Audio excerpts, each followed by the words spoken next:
يا آل طه أنتم نور لنا والشمس منكم تستمد سناها.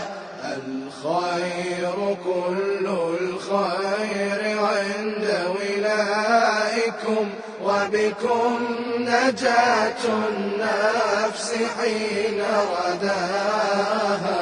نفسي تسلم للنبي ولاها المصطفى المبعوث من علياها. ولمن بحقه هل أتى قد نازلت وبخيبر تشهد له قتلاها. ولفاطم الطهر التي قد أفطمت عن الأذى والنار موالاها. ولشبل حيدرة الإمام المجتبى.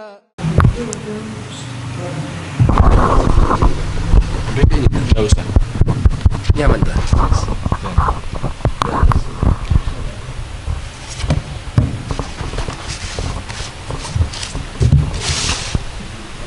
صلوا على محمد وآل محمد.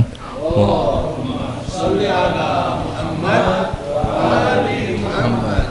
اللهم صل على محمد وآل محمد. اللهم صل على محمد وآل محمد وعجل فرجهم.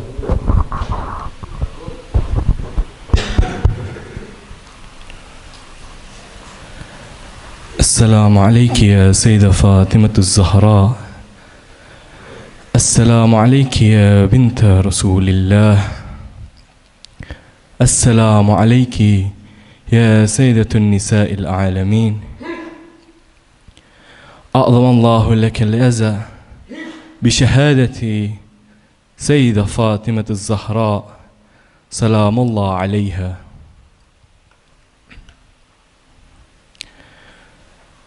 أقول لكم جميعا السلام عليكم ورحمة الله وبركاته. الحمد لله نحمده ونستعينه ونستغفره ونعوذ بالله من شرور أنفسنا ومن سيئات أعمالنا. من يهد الله فلا مضل له ومن يضلل فلا هادي له. أشهد أن لا إله إلا الله وحده لا شريك له وأشهد أن محمدا عبده ورسوله. اللهم صل على سيدنا وحبيبنا وشفيع قلوبنا أبي القاسم المصطفى محمد. اللهم صل على محمد وآل محمد. اللهم صل على محمد وآل محمد. اللهم صل على محمد وعلى آله الطيبين الطاهرين وعلى أصحاب الميامين المنتجبين. Ikhwani rahimakumullah, izinkan Al-Fakir pada malam hari ini, di malam Lailatul Jum'ah, izinkan Al-Fakir untuk membahas sedikit tentang Ayam Fatimiyah atau Syahadah Sayyidah Fatimahuz Zahra. Al-Fakir pada malam hari ini ingin membahas apa itu Ayam Fatimiyah, kenapa disebut Ayam Fatimiyah, dan kapan itu Ayam Fatimiyah. Yang kedua, Al-Fakir juga akan membawakan beberapa riwayat-riwayat tentang keutamaan Az-Zahra dan riwayat-riwayat tentang siapa itu Sayyidah Fatimahuz Zahra salamullah alaiha. Yang terakhir, Al-Fakir akan membahas kenapa Sayyidah Fatimahuz Zahra di akhir hayatnya berdiri di pintu rumahnya yang menghadang orang-orang yang ingin memasuki rumahnya melindungi Al-Imam Ali ibn Abi Thalib. Kenapa Sayyidah Fatimah Zahra mengorbankan tubuhnya, mengorbankan jiwa raganya kepada Imam Ali ibn Abi Thalib? Nah, ikhwani, yang pertama Al-Fakir akan membahas apa itu Ayam Fatimiyah.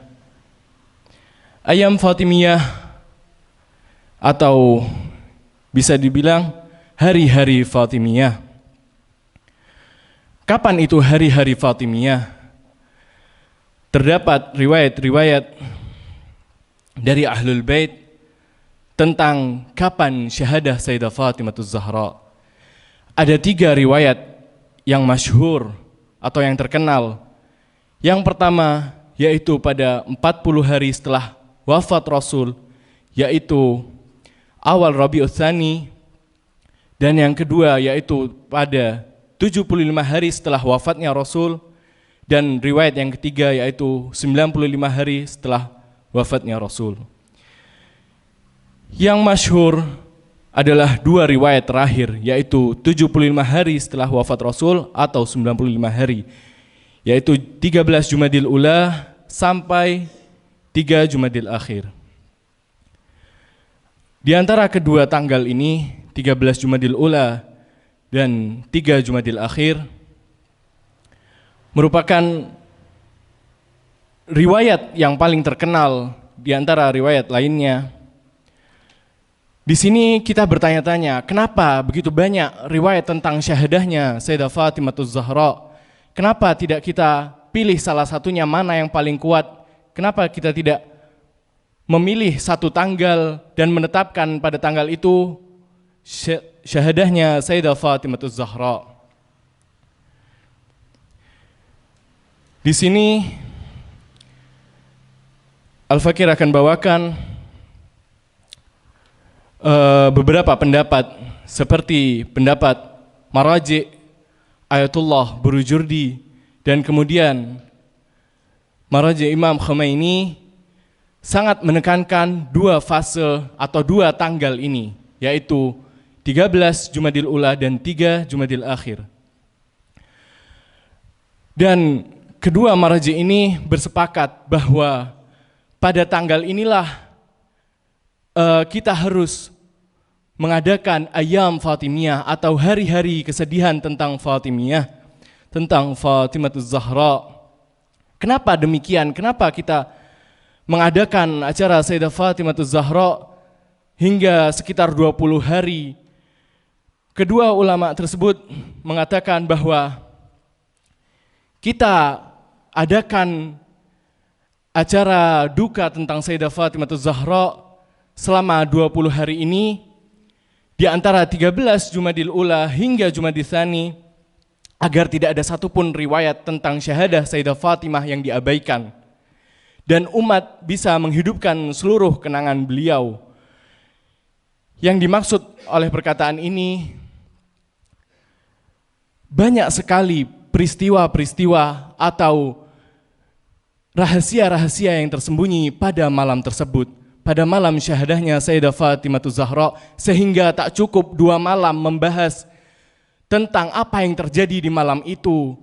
Maka para Maraji menetapkan bahwa dari tanggal 13 Jumadil Ula sampai 3 Jumadil Tsani, 3 Jumadil Akhir adalah Ayam Fatimiyah, yaitu hari berduka tentang Sayyidah Fatimah Zahra, karena tak cukup 2 malam untuk membahas apa yang terjadi pada malam itu, sehingga kita umat Rasulullah, umat Muhammad, umat Sayyidah Fatimah Zahra bisa banyak belajar apa yang terjadi sebenarnya pada malam hari itu. Naam, beranjak yang kedua, Al-Fakir akan membahas riwayat-riwayat tentang Sayyidah Fatimah Zahra. Marilah kita mengenal lebih dalam lagi siapa itu Sayyidah Fatimah Zahra. Salamullah alaiha.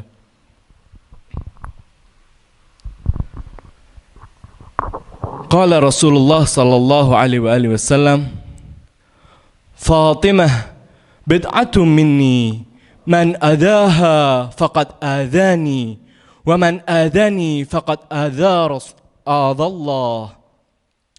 Rasulullah sallallahu bersabda, Fatimah adalah bagian dariku. Siapa yang menyakitinya, maka menyakitiku. Dan barang siapa yang menyakitiku, maka menyakiti Allah. Hadis tersebut menunjukkan kedudukan Sayyidah Fatimah Zahra bukanlah sembarangan. Ia memiliki kedudukan yang sangat amat tinggi.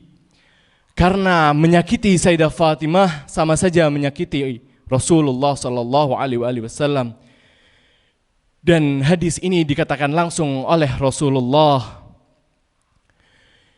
Qala Rasulullah sallallahu alaihi wasallam, "Inna Allah yaghdabu li ghadabi Fatimah wa yarda li ridaha." Rasulullah sallallahu alaihi wasallam bersabda, sesungguhnya Allah murka karena murkaan Fatimah dan Allah ridha karena keridhaannya.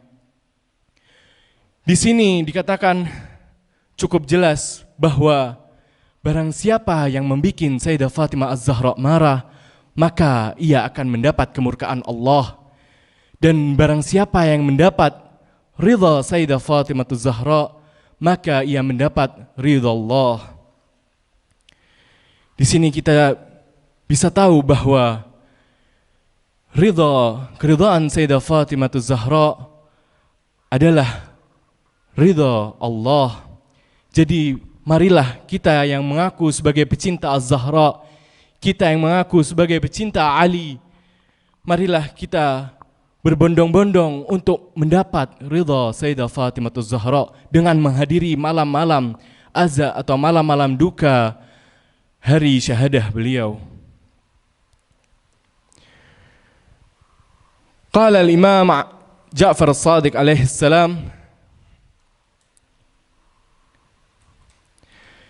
di riwayat ini dikatakan ada yang bertanya, limadha summiyat Fatimah bi Fatimah? Kenapa Sayyidah Fatimah Zahra dipanggil dengan nama Fatimah, dinamai dengan nama Fatimah? Qala Imam Sadiq alaihi salam, summiyat Fatimah li'anna Allah fatamaha wa muhibbiha 'anil nar. Imam Ja'far Sadiq bersabda, Fatimah dinamai dengan Fatimah karena Allah telah memisahkannya dan para pecintanya dari api neraka. Kata Fatimah berasal dari akar kata Fatima, yaitu memisahkan, dan Fatimah yaitu pemisah.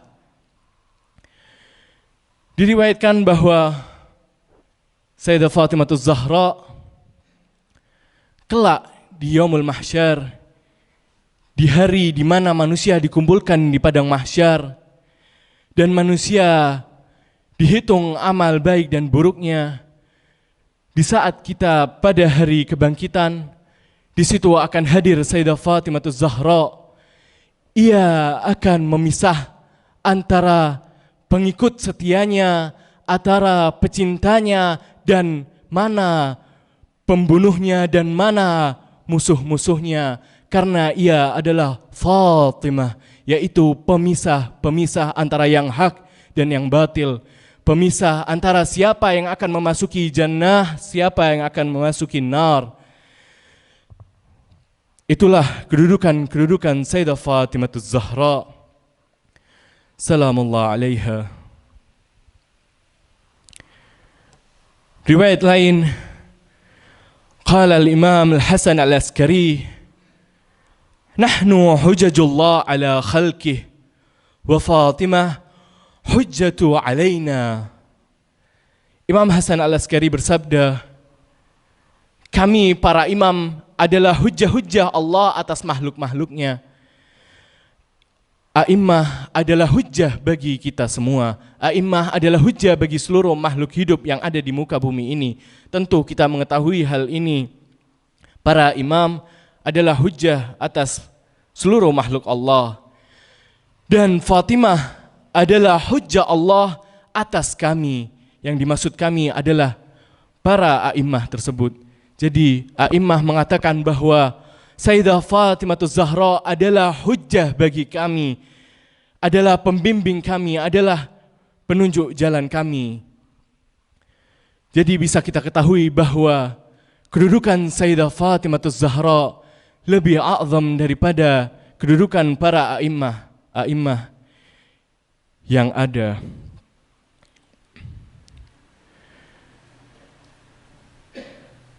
Sayyidah Fatimah Zahra juga sangat-sangat sederhana dalam hidupnya. Diriwayatkan dari Amirul Mu'minin Ali bin Abi Thalib, demi Allah, aku melihat Fatimah menggiling gandum dengan tangannya sendiri hingga tangannya terluka, menimba air hingga dadanya terasa sakit, menyapu rumah hingga pakaiannya berdebu, dan menyalakan api di bawah periuk hingga kulitnya berubah karena panas. Meskipun beliau adalah putri Rasulullah, meskipun beliau adalah putri baginda Rasulullah, putri kesayangan Rasulullah, namun hidupnya penuh dengan kerja keras, kesabaran, serta kerendahan hati dan kesederhanaan dalam hidupnya. Beliau bukanlah orang miskin atau orang yang tak mampu untuk menyewa seorang pekerja rumah tangga yang bisa membantu pekerjaan rumahnya. Tidak, Sayyidah Fatimah Zahra sangatlah kaya. Ia memiliki tanah fada, ia memiliki tanah pohon-pohon kurma yang jika dijual harta kekayaannya maka bisa memberi makan seluruh penduduk Madinah, dan itu dilakukan oleh Sayyidah Fatimah Zahra. Beliau memberi makan kepada fakir miskin penduduk Madinah dari harta tanah fadak, namun ia tetap hidup dengan kesederhanaan. Jadi kesederhanaan beliau itu pilihan dari Sayyidah Fatimah Zahra, bukan keterpaksaan.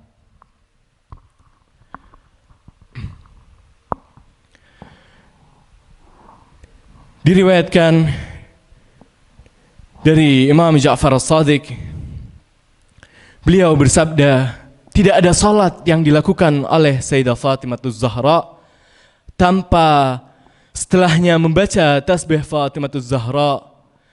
Tasbih itu lebih utama daripada 1000 rakaat salat setiap harinya. Jadi kita yang mengaku sebagai pecinta Ali, pecinta Sayyidah Fatimah Zahra, janganlah sekali-kali kita melupakan tasbih Zahra setelah salat wajib kita. Karena Sayyidah Fatimah Zahra sendiri melakukan amalan ini setiap selesai salatnya. Dan hal ini diajarkan kepada anak-anaknya serta cucu-cucunya. Dan tentu kita wajib untuk mengamalkan apa yang telah diamalkan oleh Sayyidah Fatimah Zahra. Salamullah alaiha.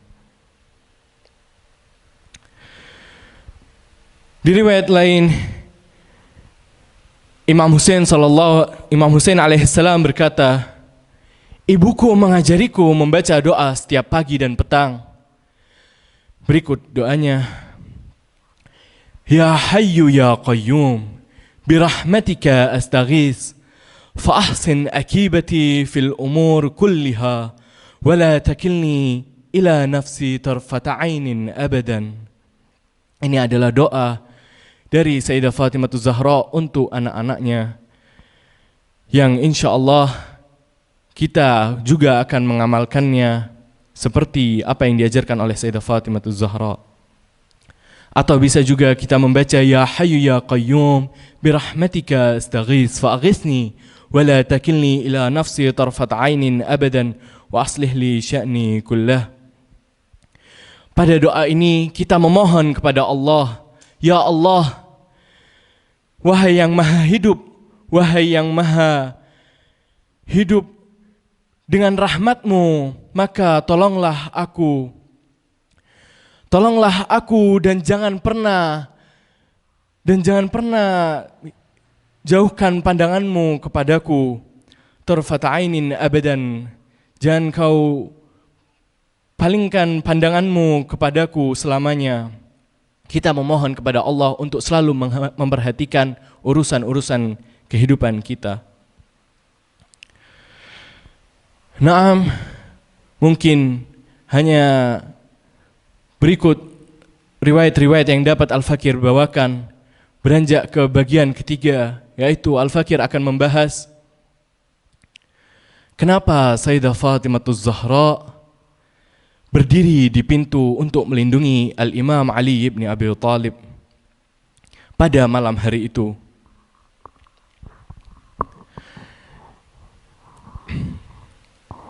Pertama, kenapa bisa peristiwa itu terjadi?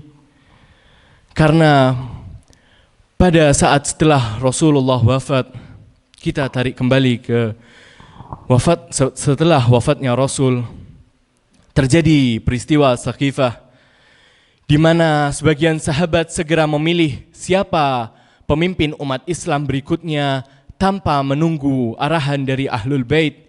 Mereka langsung segera duduk dan memilih siapa yang layak untuk memimpin umat Islam tanpa kehadiran Ahlul Bait. Di manakah Ahlul Bait pada hari setelah wafatnya Rasul?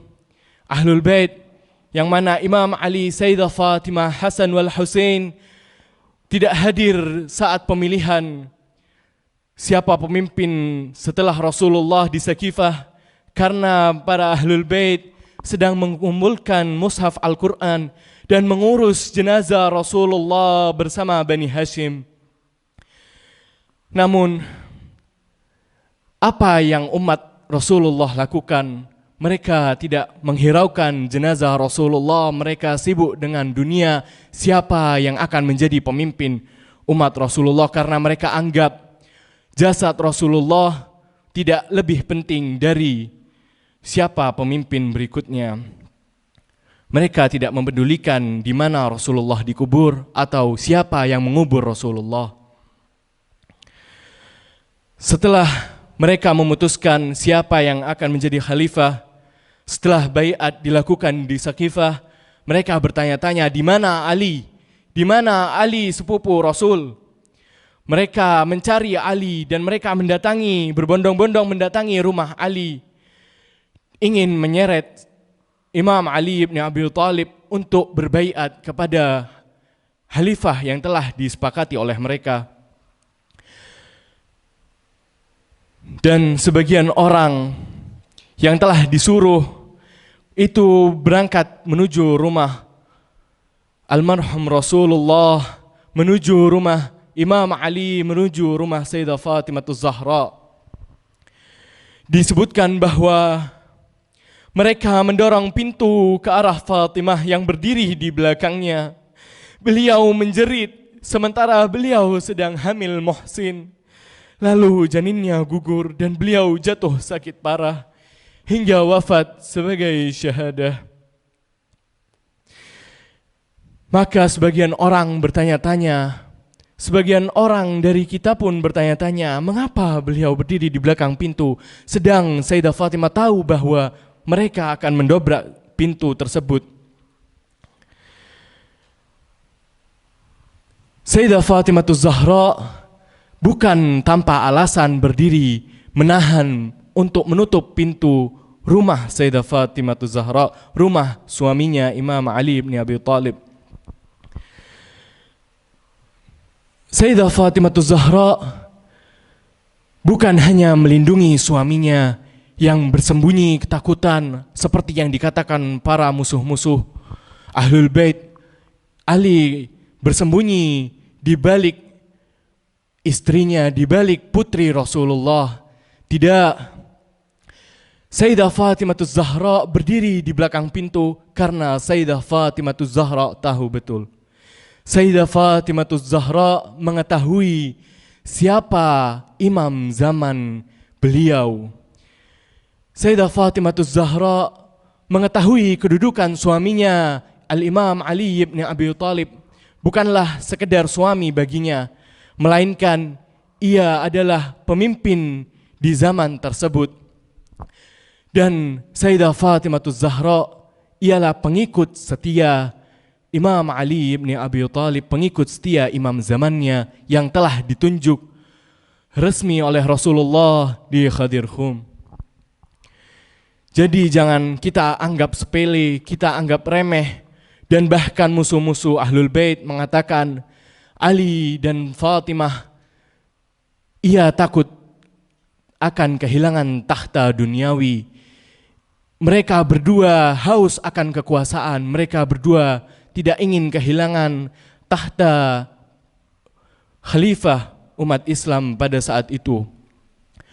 Tidak, Sayyidah Fatimah Zahra berdiri di belakang pintu meskipun ia mengetahui bahwa jiwa raganya yang akan menjadi korbannya, beliau tetap berdiri menghadang musuh-musuh Allah untuk melindungi imam zamannya. Dikatakan, فخرجت فاطمة إليهم وهي تقول يا قوم ما نسيتم قول رسول الله فيا وفي بعلي.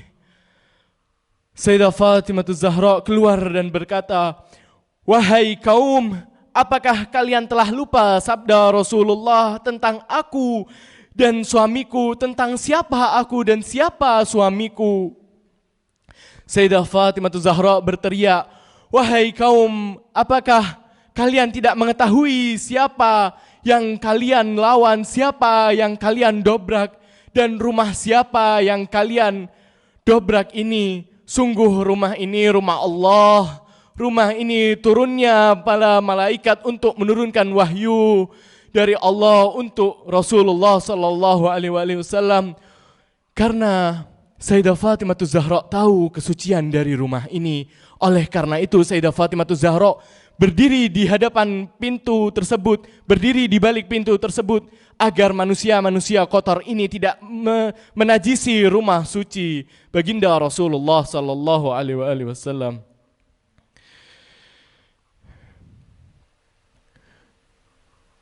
Beliau ingin menjadi hujjah atas umat Rasulullah. Beliau menjadikan contoh untuk umat Rasulullah bahwa pengikut imam zaman harus seperti ini, harus mengorbankan jiwa raganya demi melindungi imam zamannya. Dan Sayyidah Fatimah Zahra menjadikan dirinya sendiri sebagai contoh untuk kaum-kaum yang akan tersesat ini, kaum-kaum yang bahkan setelah wafat Rasulullah langsung tersesat dan langsung mendobrak rumah suci Rasulullah dan rumah suci anaknya.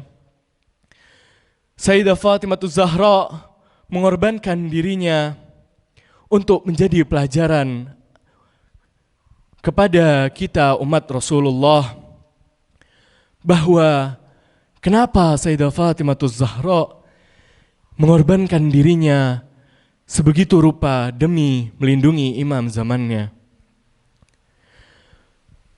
Dan tentu Sayyidah Fatimah Zahra bertindak demikian karena beliau mengetahui tidak ada cara lain untuk menjaga kesucian agama ini, untuk menjaga keutuhan agama ini dengan mengorbankan dirinya, dengan menjadikan contoh untuk umat Rasulullah sallallahu alaihi wasallam. Di malam-malam inilah kita dapat mengambil pelajaran pada malam pendobrakan itu, apa yang sebenarnya terjadi dan apa sebenarnya yang dilakukan oleh Sayyidah Fatimah Zahra.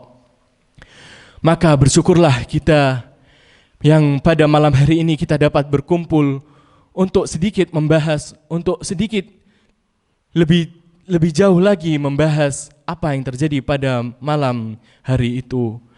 Dan berkat ayam Fatimiyah inilah kita berkesempatan untuk berhari-hari, untuk bermalam-malam, setiap harinya membahas tentang malam hari itu yang kerahasiaannya tak akan ada habisnya. Dan siapa yang merahasiakan malam ini? Tentu dari pihak musuh. Musuh tidak ingin Musuh-musuh Ahlul Bait tidak ingin mengetahui apa sebenarnya yang terjadi pada malam hari ini. Mereka tidak pernah membahas tentang syahadahnya Sayyidah Fatimatuz Zahra. Mereka mengatakan Sayyidah Fatimatuz Zahra meninggal syahadah karena sakit, namun tidak dibahas sakit karena apa. Wahai ikhwan sekalian rahimakumullah, dengan mendengar dan dengan mengetahui tindakan Sayyidah Fatimatuz Zahra pada malam itu melindungi imam zamannya, maka kita dapat mengambil pelajaran. Kita sekarang hidup di zaman Al-Imam Al-Muntadhar Al-Mahdi Ajjalallahu Farajahu Syarif. Kita juga mempunyai imam zaman. Setiap manusia, setiap makhluk hidup di muka bumi ini pasti memiliki imam di setiap zamannya. Dan kita janganlah lalai, kita janganlah terlena dengan kehidupan dunia sehingga kita tidak menyiapkan diri kita atas kebangkitan Sahibul Asri wal Zaman Al-Hujjah. Marilah kita bertanya kepada diri kita sendiri. Apakah kita akan mampu berdiri melindungi Imam Al-Mahdi kelak jikalau Imam Al-Mahdi sendirian sebatang kara, tersisa kita sebagai baris terakhir? Apakah kita bersedia mengorbankan jiwa dan raga kita untuk kita korbankan kepada imam zaman kita, yaitu Sahibul Asri wal Zaman? Apakah kita akan berdiri di balik pintu untuk melindungi Al-Imam Al-Mahdi, ataukah kita tutup mata, ataukah kita diam seperti apa yang dilakukan oleh orang-orang Kufah di saat imam zamannya terbantai di tanah Karbala? Janganlah kita mengulangi kesalahan-kesalahan yang sama.